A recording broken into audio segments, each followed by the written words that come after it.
ሰይጣን ትልቁ ስትራቴጂው ምን ያደርገናል መሰላችሁ? መንፈሳችን ንጹህ በሆነ ሰዓት ይሄ ነው ትክክል እሺ ይላችኋል። የሆነ ብሔር ይሰጣችኋል፣ የሆነ ቋንቋ ይሰጣችኋል፣ የሆነ ቲንኪንግ ይሰጣችኋል፣ የሆነ ሀገር ይሰጣችኋል፣ የሆነ እንትን ይሰጣችሁና ከዚህ ውጪ ሌላው ነገር በሙሉ ስህተት ነው ይላችኋል። ከናንተ ቋንቋ ውጪ ሌላ ቋንቋ የሚያወራው ስህተት ነው ይላችኋል። ከናንተ ብሔር ውጪ ሌላው ብሔር ስህተት ነው ይላችኋል። ከናንተ ሀገር ውጪ ሌላው ነገር ስህተት ነው ይላችኋል። እንዴት ካላችሁ ውጫዊ ዓለም ላይ እንድታተኩሩ በማድረግ ወደ ውጭ ስትመለከቱ ኦፍ ኮርስ እንለያያለን። በእድሜ እንለያያለን፣ በዜግነት እንለያያለን፣ በቋንቋ እንለያያለን፣ በገንዘብ እንለያያለን። ነገራችን በሙሉ ዘብረቅረቅረቅ ያለ ነው። ግን የመጣንበትን ቦታ ስንመለከት አንድ አምላክ ነው። ፀሐዩን ስናይ አንድ ነው። ስንሞት የምንገባበት አፈር በጣም አንድ ነው። የምንበላው ምግብ አንድ ነው። አንተ ውሃ ብጠጣ እኔም ብጠጣ ያስከትለናል።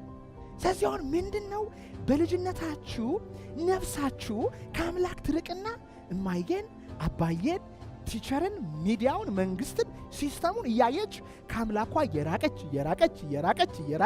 ወደ ዓለም እየገባች ወደ ፍርሃት እየገባች ወደ ጦርነት ትሄዳለች። ከምንጯ በጣም ከራቀች በኋላ ምንጯን ትረሳዋለች። የሆነ ስቶሪ ነገራቸው። አሳ ናቸው፣ ውሃ ውስጥ ይዋኛሉ። ከዛ በጣም የበሰለና ላይፍን የሚያቅ የነቃ አሳ መጣና ምን ይላቸዋል? ጋይስ ውሃውን አይታችኋል ይላቸዋል። ውሃ ምንድን ነው አንተ እብድ ሆንክ? ምን ትጮህብኛለህ? ልክ ማን ያዟል እንደሚጮህብህ እኮ ነው። ውሃውን ያው ይለዋል። ምን ትጮህብኛለህ? የምን ውሃ ነው? ኧረ ውሃ እኮ አለ። በውሃ ውስጥ እኮ ነው የምንኖረው። በውሃ ውስጥ ነው የምንተነፍሰው። ውሃው ባይኖር እኮ አንበላም፣ አንጠጣም፣ አንጋባም።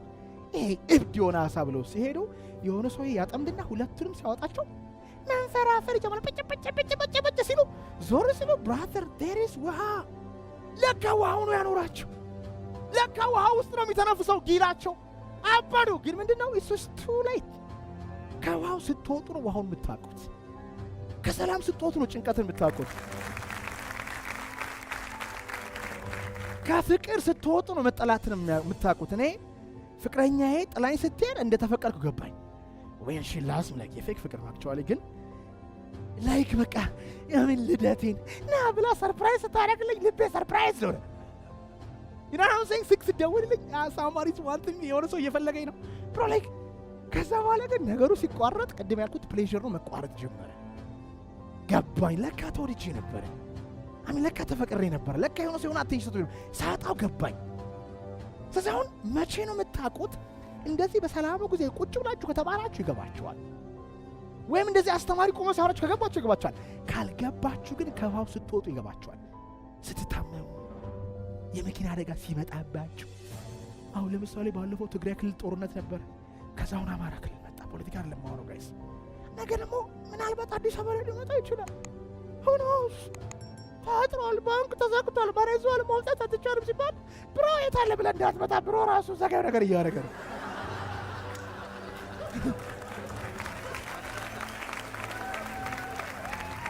ሆኖስ ሁሌ እንደዚህ የሚሳቅ ይመስላል። ሁሌ አዲስ አበባ ላይ እንዲህ ሴሚናር ዳይድሪም ስጋው ላይ ኖ እኔ እንደዛ አልኖርም አባዬ፣ እኔ እንደዛ አልኖርም። እኔ መረ መውጣቴን በሰላም እዚህ መግባቴን እግዚአብሔር ሆይ አመሰግናለሁ እላለሁ። ሰው ቢሰድበኝም ያ አመሰግናለሁ። ስለዚህ ነፍሳችን ከአምላካችን ራቀችና ውስጣችን ላይ ዓለምን የምናይበት መነጽር ተሰራ። አሁን እችን ነገር ተረዱኝ ይውላችሁ። እኔ ለምሳሌ ከኔ ህይወት ላስረዳችሁ። ቤት ውስጥ እናትና አባቴ ሲጋጩ መጋጨታቸው በውስጥ የሚፈጥረው የግጭት ስሜት አለ። አባቴ በቀን 5 ብር ነው የሚከፈለው፣ የቀን ሰራተኛ ነው። ዛሬ ቤት የመጥቶ ኢንተርቪው ያደረኩት ሰውዬ በቀን 2 ብር ነው እናቴ አባቴው የሚከፈለው። እግዚአብሔር ሲና አይ አንተ ሌክዠሪ ላይፍ ነው ያሳለፍኳል። ሰውየው ገጠር 2 ብር አባቱ የሚከፈለው ሲያወራ ኢንተርቪው ያደረኩት ተመስገናል። ግን ማለት በቃ ላይፌ ወሲኦል ነበር። ግን ምን እየሆነ መጣ? ውስጤ ላይ የሆነ ሁኔታ ነፍሴን ሲያስጨንቅ፣ መጀመሪያ እኮ ደስተኛ ልጅ ነበርኩ። ደሃ እንደሆንኩኝ አላውቅም። አመት በዓል መጣ አልመጣም ሃፒ። ግን ትንሽ ነፍስ እያወቅኩኝ ስመጣ ለካ የእኛ ቤት ከሌላው ይለያል።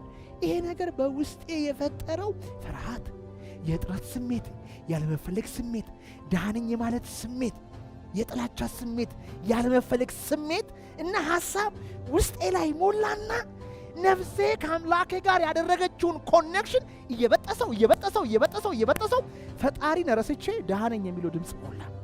ተራ ነኝ የሚለው ድምፅ ሞላ። ካልተፈለገ ቤተሰብ ውስጥ ነው የሚለው ድምፅ ሞላና ዳዊት ድምፅ ነው የሚለው ፓራዳይም ሆኖ ላይፌን ሁሉ የሚቆጣጠር ሆነ። ስለዚህ ነፍሴ እዚህ ምድር ላይ ለመሳካት ትታገላለች፣ ክላስ ትገባለች፣ ትወጣለች። ግን ምንድነው ውስጤ ባዶ ነው። ነፍሴ ግን የምትፈልገው ፈጣሪ ነው። ነፍሴ የምትፈልገው አምላኬን ነው። ነፍሴ የምትፈልገው ነፃነት ነው። ሞትን አለመፍራት ነው። ድፍረት ነው። ሕያውነት ነው። እዚህ ምድር ላይ ግን ሀብት ባገኝ እኮ ድሮ በልጅነት ያላገኘሁትን አገኛለሁ። ዝና ባገኝ እኮ ድሮ በልጅነት ያላገኘሁትን አገኛለሁ። በቴሌቪዥን ብታይ እኮ ቤተሰቦችን አስከብራለሁ እያልኩኝ ሮጥ ላይክ ታየው አሳካው። ገንዘብ አገኘሁ። ኦፍኮርስ የተሻለ አለኝ መጀመሪያ ካለኝ። ብልጥ ከሰው ይማራል፣ ሞኝ ከራሱ ይማራል። የሰውየውን ላይፍ ሳይ ራሴን አየሁት። እኔም መኪና የሚኖረኝ እንደዛ ነው። እኔም ቤት የሚኖረኝ እንደዛ ነው።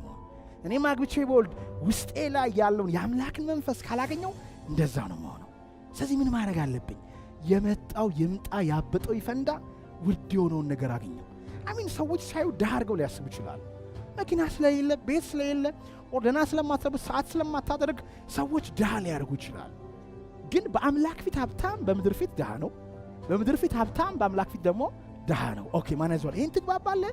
ይሄን ታምናለህ? ብቻ ነው ነበር ራፍ ዘግተህ do you think like እንዲሁም አንድ ጊዜ ቅሊንጦ ተኝቼ በጣም ገንዘብ አጥቼ ተጨነኩኝ። ወርዛር I'm working በቀን 18 ሰዓት ፍቅረኛ የለኝም፣ ጓደኛ የለኝም፣ ፋሚሊ ጋር ሄድም አነባለሁ፣ ሮጣለሁ፣ ቪዲዮ ክሬት አደርጋለሁ፣ አነባለሁ። ግን ለሚበላውና ለቤት ኪራይ ይጨነቃል። እና ማረርኩኝ ፈጣሪ ላይ። እስቲ ልጅ አለሽ አይደል አንቺ? ስንት ዓመት ነው? 11 የ11 ዓመቱ ልጅ መጥቶ እማዬ መኪና ግዢልኝ ተገዢውልሽ ትታሰለሽ? አትገዥም። ለምን? እኔም አልበቃውም ለካ። ውስጤ የአምላክ ፍቅርን በልቶ ጠጥቶ አልጠገበም። ብር ባገኝ ደረቱን ነፍቶ የሚተብት ሰው ልሆን ነበር። ዝና ባገኝ እኔ ብቻ አውቃለሁ ምን ሰው ነበር። በዚህ ጋር 10 ችክ እያሰለፈ ማለት ለምን? የአምላክ ፍቅር በውስጤ ስላልገባ ፈጣሪ እንዳልጠፋበት ሲል ምን አረገ? ከለከለኝ። የሚገርማችሁ መጽሐፍ ቅዱስ ላይ የሚገርም ስቶሪ አለ። አንድ ንጉሥ ነበረ፣ 2 ልጆች አሉት። አንደኛው ታናሽ መጣና አባዬ የኔን ድርሻ ስጠኝና የራሴን ላይፍ ልኖራለሁ። አባትየው መልካም ነበር፣ ሰጠው ሀብቱን። ልጁ ሄደ፣ በላ፣ ጠጣ፣ ተዝናና፣ ሴቶቹን ጠበሰ፣ ጨፈረ። ዓለም ላይ መደረግ ያለበትን ነገር በሙሉ ሲያደርግ ሀብቱ ያለቀ መጨረሻ ላይ ብሩን ሲያጣው ጓደኞቹን አጣው፣ ሚስቱን አጣ፣ ኤቭሪቲንግ ሉዝ አረገ። የንጉሥ ልጅ ተርቦ ከማን ጋር መብላት ተመኘ? ከርያዎች ጋር። ዩስ ሎስት ሲኖራችሁ አለ። ስትደነቁ ሰው ይመጣል፣ ስትተቹ ነው ሰው ልጁ። በዛ ሰዓት በጣም ተስፋ ቆርጦ፣ ብዙ ሰው ተስፋ ሲቆርጥ ራሱን ነው የሚያጠፋው፣ ወይም ይገላል ወይ ሱስ ውስጥ ይገባል። ምን አለ? በአባቴ ቤቶች እኮ ብዙ የተሻለ ነገር አለ፣ ወደዛ እመለሳለሁ፣ እኖራለሁ አለ። በቃ ይሄ ማለት የመጨረሻ መንቃት ነው። ሶ ሽፍት አደረግና ወደ አባቱ ቤት ፏ ብሎ መጣ። አባዬ ከዛሬ ጀምሮ እንደ ልጅ አልታይም፣ እንደ ባሮቹ አድርገኝ፣ በሰማይም በምድርም በድያለሁ። ስለዚህ ምን አድርገኛለሁ? አኖረኛለሁ። አባትየው መልካም ደግ አባት ነበርና ደስ አለው። ልብሱን ቀይሩለት፣ ለእግሩ አምባር አድርጉለት፣ ጥቦት ይታረድ፣ ይደገስ፣ ይጨፍር። ከዛ ቤት ውስጥ ደስ አላቸው። በጣም ተስተካከለ፣ ልብሱ ተቀየረለት። እየተጨፈረ እያለ ታላቅ ወንድምየው ከሥራ ዳግሞ ሲመጣ ቤት ውስጥ ያበረ ድግስ ነው። አስኳንኳን ሄድ ምን ይወት ጋይዳለሁ እንዴ? አልሰማም? ምን አባት እኮ ታናሽ ወንድም የጠፋው ልጅ ታቀለም እሱ ተመለሰና ደስ ብሎት ደገሰ። ለማን? ታናሽ ወንድም ሬቤሌው ሩጦ ገባና ቤት ውስጥ ድግስ ውስጥ አባቴው ፈልጎ ና ለወራ ፈልገ አስወጣው። እኔ የምልህ እኔ ይህን ሁሉ ስለፋ ስደክም ስሮጥ ላንተ ብዬ አንድ ቀን ጥቦት አርደልኝ አታውቅም። ይህ ልጅ ግን ሀብትን ይዞ ሄዶ ጠፍቶ አባክኖ ክብርን አዋርዶ ሲመጣ ምን አረክለት? ደገስክለት አለ። አባትየው ጋር ብዙ ነገር አለ። ይሰባውንዳንት ነው። ምክንያቱም ፈጣሪ ጋር ሁሉም ነገር አለ። አሁን ለምሳሌ ለዳዊት ተከታይ ሰጠው ማለት ለኔ ነፈገኝ ማለት አይደለም። የዳዊት ዩቲዩብ አደገ ማለት የኔ ወርታች አደገ ማለት አይደለም። ፈጣሪ ጋር ለመታችን የሚሆን this lot of money, lot of follower, lot of things። ልጅ ያለው የኔ የሆነ ሁሉ ያንተ ነው። ይሄ ልጅ ግን ጠፍቶ ሞቶ ነበር። ምንድነው? ምን ችግር አለ እኮ? ወይ ደግስልኝ ብሎ ጠይቀዋል፣ እምቢ አላለውም አባትየው። ሳይጠይቅ ሳይገለገል ለሌላ ሰው ሲደረግ በጣም ይቃጠላል። ይሄ ኢጎ ነው።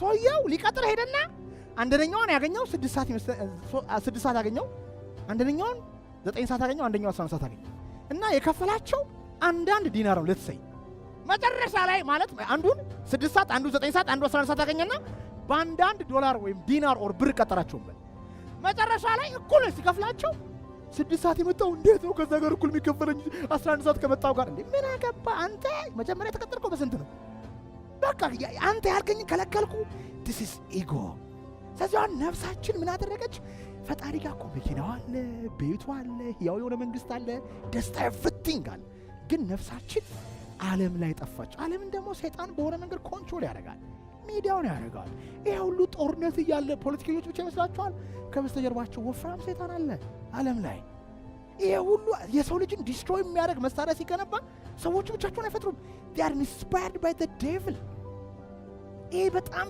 ከሰዋዊነት የወጣ መንፈስ ላይ trust me ሰው ብቻ አይደል አእምሯቸው ውስጥ እንስሳት እንኳን የማያደርጉትን ነገር የሚያደርግ የሰይጣን መንፈስ አለ ስለዚህ ምንድነው መሆን ያለበት ሰይጣን ምንድነው ያደረገን መጀመሪያ ሰውነት ብቻ ናችሁ አለ እኛ ሰውነት አይደለን ሰውነት ልክ እንደ መኪና ነው ከአንድ ቦታ ወደ ሌላ ቦታ ሙቭ ያደርገናል ኤክስፒሪየንስ ያደርገናል ቅድም ማን ያዘዋል ሸቱ ግቢ ነበርኩኝ አሁን እዚህ ቦታ ነፍስ የመጣች በማን አማካኝነት በሰውነት አማካኝነት በኢትዮጵያ ኦርቶዶክስ ተዋሕዶ ሰውነት የነፍስ ማደሪያ ነው ከነፍስ በፊት ነው የተፈጠረው እዚህ ምድር ላይ የምናደርጋቸውን በጎ ነገሮች የምናደርገው በሰውነት ነው ነገ ስናድግ ኦር በአምላክ መንፈስ ስንገኝ ሰውነት ነፍስ በሰውነት ውስጥ ላደረገችው ነገር ነው የምንጠየቀው ኦፍ ኮርስ መንከባከብ ያስፈልጋል ሰውነት አንድ ሰው መኪና ቢኖረው መኪና አለኝ ይላል እንጂ መኪና ነኝ አይልም እጄ እግሬ ጭንቅላቴ ይላል ማን ነው ይሄ እጄ የሚለው እግሬ የሚለው ከበስተጀርባ ያለች ነፍስ አለ መንፈስ አለ ስለዚህ ሰውነት ነኝ ብሎ የሰው ልጅ ሲያምን በጣም ይጎድባል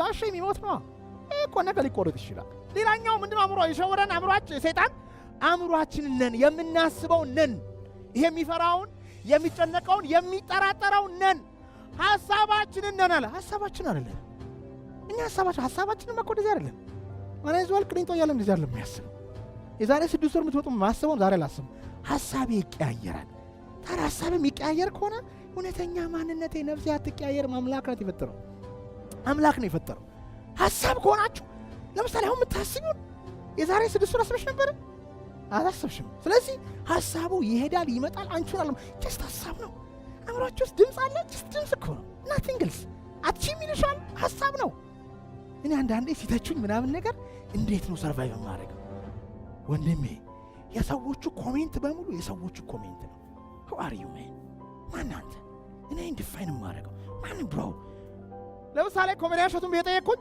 አንተ በራስህ ከማመን በፊት በአንተ ያመነ ማን ነው እግዚአብሔር ነው ያመነብኛል what እዚህ ቤት ባላችሁ በእያንዳንዳችሁ ፈጣሪ ያምናችሁ በሁላችሁ ነው የሚያምነው በሁላችሁም ባያምን ኖሮ እዚህ ጋር ቁጭ ብላችሁ አታደምጡ he believes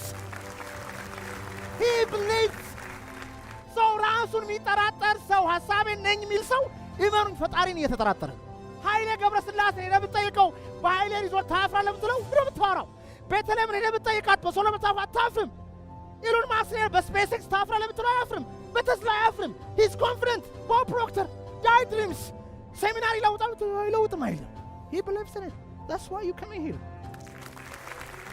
ለዘመናት የተደበቁ የህይወትና ስኬት ምስጢራት በጥልቀት በማጥናት ራሳችንና ቤተሰባችን ብቻ ሳይሆን ኢትዮጵያና አፍሪካን ቀይር 1 ብርም ከ1 ዶላር እኩል እናድርግ። የ21 ቀን ፓራዳይም ሽፍት ስልጠናን አሁኑን ይመዝገቡ።